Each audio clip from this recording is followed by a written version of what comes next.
series is called The Gap Between Law and Practice. And if you follow English law, you can see it wasn't respected.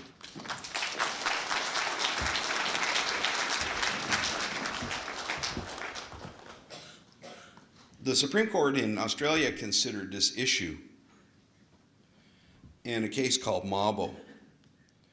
And here's what they had to say. The idea that land, which is in regular occupation, may be terra nullius, or an empty land, is unacceptable in law as well as in fact. As the basis of the theory is false in fact and unacceptable in our society, there is a choice of legal principles to be made. And I think that this choice is being squarely placed before the courts in Canada. It was squarely placed in front of the Court of Appeal in British Columbia in the Hul'qumi'num case, which I understand is now going to be going to the Supreme Court of Canada. So there's going to be a choice again that's going to be placed squarely in front of the court. Now, whether the Indigenous peoples in Australia are going to have any greater success is still a question. You know, whether they're actually going to have their land rights recognized and whether the government is actually going to implement a process to recognize those land rights, I think is still a question. But at least the court made some pretty clear statements in terms of this underlying thesis or this underlying doctrine that somehow by merely discovering a country gave those inhabitants superior rights than the original inhabitants. In terms of the Declaration, the United Nations Declaration on the Rights of Indigenous Peoples, as we know, Canada opposed that declaration for some years. And so again, we see these statements being made by the Government of Canada that there's this need to balance between the rights of Indigenous peoples and others. So if we look at the Indigenous human rights approach, and as Grace said, our group has been involved in bringing Canada before the Inter-American Commission on Human Rights, which has led us to have the opportunity to get involved and to study and to learn as much as we can about the human rights approach. So let's look at a few of the decisions that have come forward from this human rights approach. The human rights system for the Americas internationally is under the umbrella of what is referred to as the Organization of American States. Their membership consists of all of the countries in North America, Central America, South America, with the exception of Cuba. They have two organizations that really deal with human rights in the Americas. The Inter-American Commission on Human Rights and the Inter-American Court on Human Rights. So we're going to look at a few of the cases. The first one is the Agustini versus Nicaragua. So the Agustini people brought a case before the Inter-American Commission. I think it was one of the first cases. And it went before the Inter-American Court. A much different approach than we see under domestic law. A much different approach than we saw coming out of the British Columbia Court of Appeal in the Hul'qumi'num decision. The Inter-American Court says that Nicaragua had an obligation to protect the Nicaraguan people's lands from being exploited. They had an obligation to title their lands, to demarcate and title their traditional lands. And it took several years, but the Nicaraguan government has in fact demarcated and titled lands to the Nicaraguan people. The Dan sisters versus the United States. This is the decision of the Inter-American Commission. So the Dan sisters were from the Western Shoshone Nation. They had some horses on traditional lands. Those horses were confiscated by the United States government, and they eventually ended up before the Inter-American Commission. And this is what the Inter-American Commission had to say. where property and user rights of Indigenous peoples arise from rights existing prior to the creation of a state.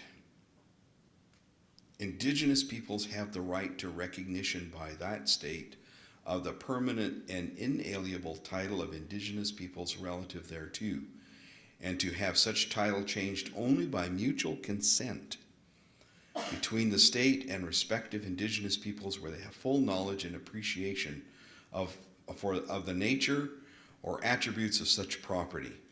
This also implies the right to fair compensation in the event that such property and user rights are irrevocably lost.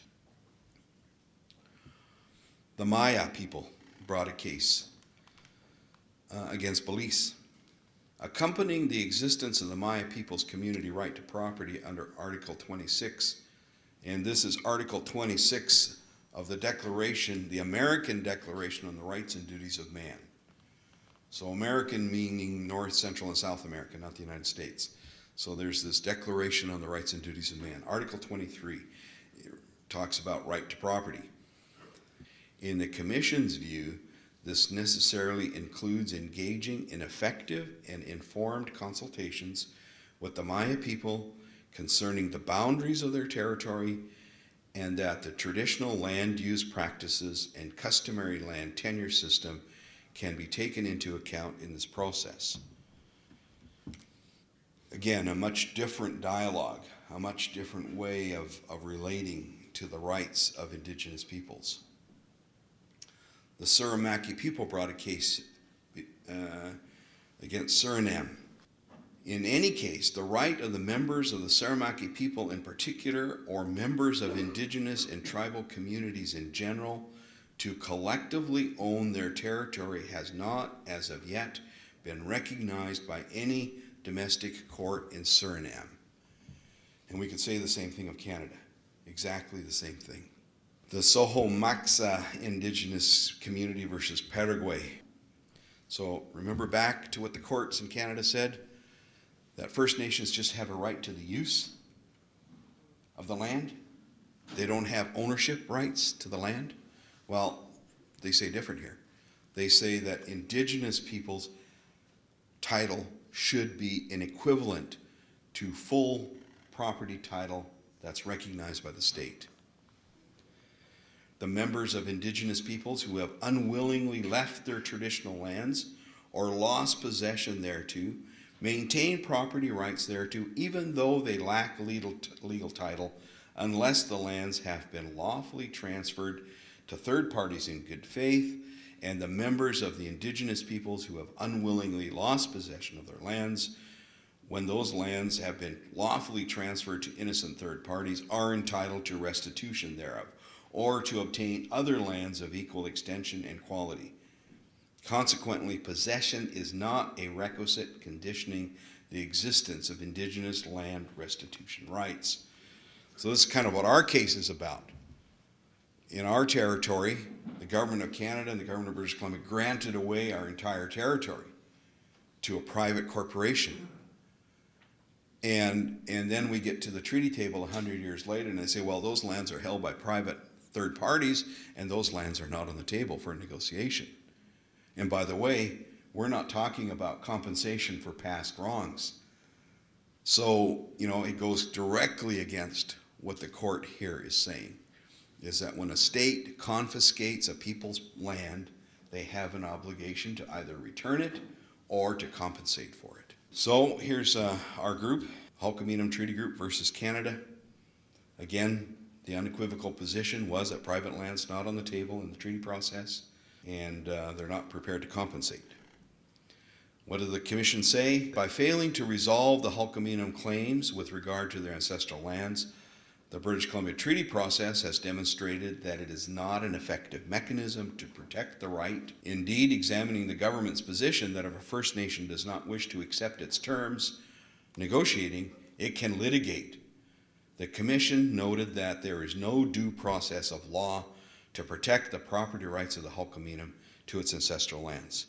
Now that's a pretty powerful statement. To say that there is no due process of law. that will protect our property rights is a very significant statement. They go on to say, the legal proceedings mentioned, that is, Canada had argued, well, look at all these court cases that the First Nations are winning. They say the legal proceedings, the legal cases mentioned, do not seem to provide any reasonable expectation of success because Canada's jurisprudence has not obligated the state to set boundaries, to demarcate, and to record title deeds to lands of Indigenous peoples. And therefore, in the case of the Hul'qumi'num, those remedies would not be effective under recognized general principles of international law. Again, a pretty heavy condemnation. What we argued is there has been no court in Canada that has ever recognized and made a declaration that the state had an obligation to demarcate and title lands, right up to Chilcotin, right up to 2012. We'll see what the Supreme Court of Canada does, whether they change the direction. The United Nations Committee on the Elimination of Racial Discrimination made this comment. In many regions of the world, Indigenous peoples have been and are still being discriminated against and deprived of their human rights and fundamental freedoms. They have lost their land and resources to colonialists, commercial companies, and state enterprises. Consequently, the preservation of their culture and their historic identity has been and is still jeopardized. In our case, we had evidence that went before the Inter-American Commission about the effect that that transaction that happened 100 years ago continues to have on our community today. You have logging companies now that have bought these lands in private ownership. They put up gates, they put up fences, they say that you're not permitted to go onto their lands. So these are the kind of things that are happening. Ancient burial sites are being impacted. And with impunity. The UN Human Rights Committee made this statement. It says the Human Rights Committee recommended that Canada reform its laws and internal policies to guarantee the full enjoyment of rights over land and resources for the Indigenous peoples of Canada.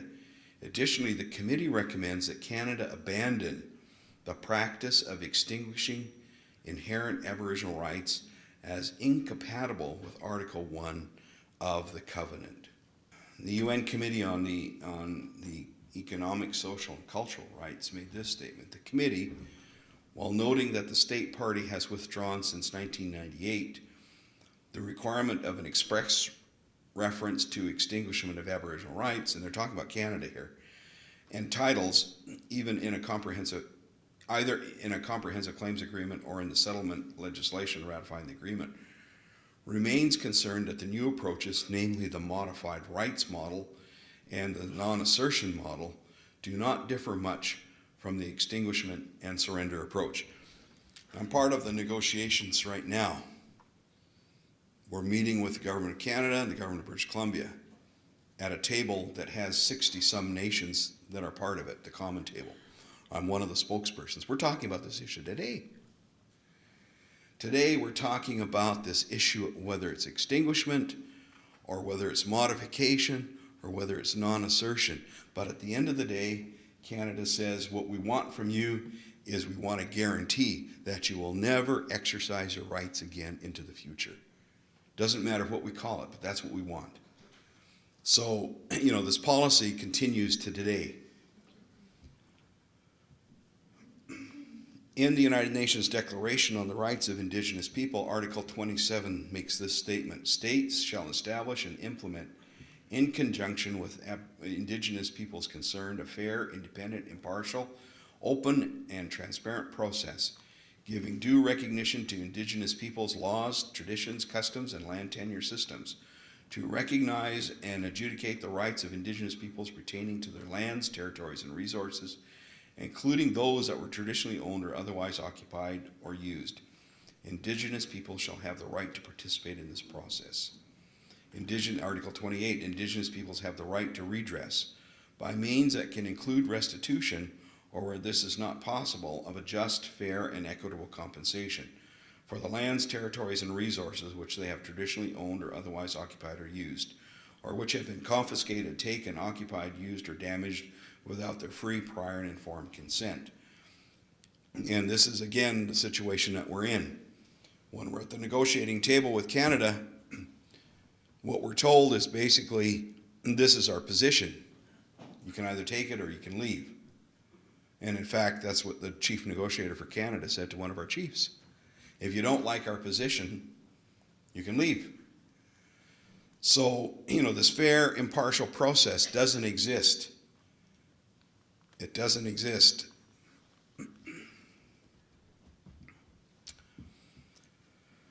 The UN Special Rapporteur, Jim Anaya, made this statement. He said, accordingly, the declaration does not attempt to bestow Indigenous peoples with a set of special or new human rights, but rather provides a contextualized elaboration of general human rights principles and rights as they relate to the specific historical, cultural, and social circumstances of Indigenous peoples. From this perspective, the standards of the Declaration connect the existing state obligations under other human rights instruments. And in our case, this is Canada's argument. Well, the Declaration on the Rights of Indigenous Peoples is an aspirational document. It doesn't bind us to anything. We don't have to follow it.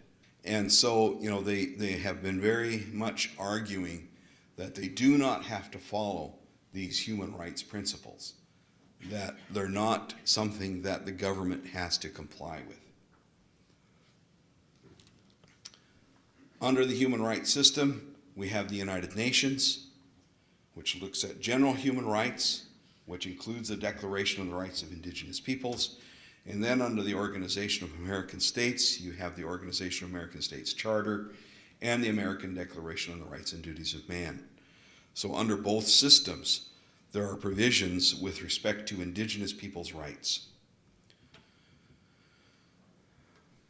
There's these two types. One is the hard law, which is binding on states, treaties, conventions, covenants, and countries must take a positive step. They have to sign on to it.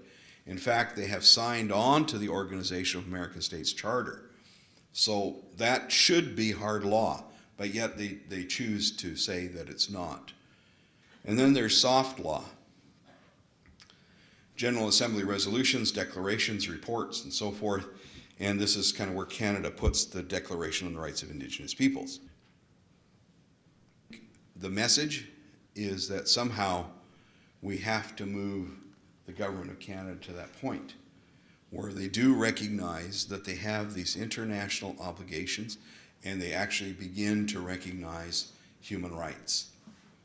And, for a country that says for so many years that they were advocates of human rights, where Canada once was a peacekeeping nation, Canada now sends, armed military into countries. So I think as Canadian citizens, you need to weigh in on this issue. Should Canada respect human rights? Should Canada, begin to move back to that kind of a political stance? And if that's what you believe, then, I would encourage you to voice your opinions. The ability of the government to infringe on the human rights of Indigenous peoples with impunity, without any consequence, must send, a signal that if they can do that to Indigenous peoples, then certainly they can do that to other peoples. So, again, want to thank you for listening. So we have a big round of applause.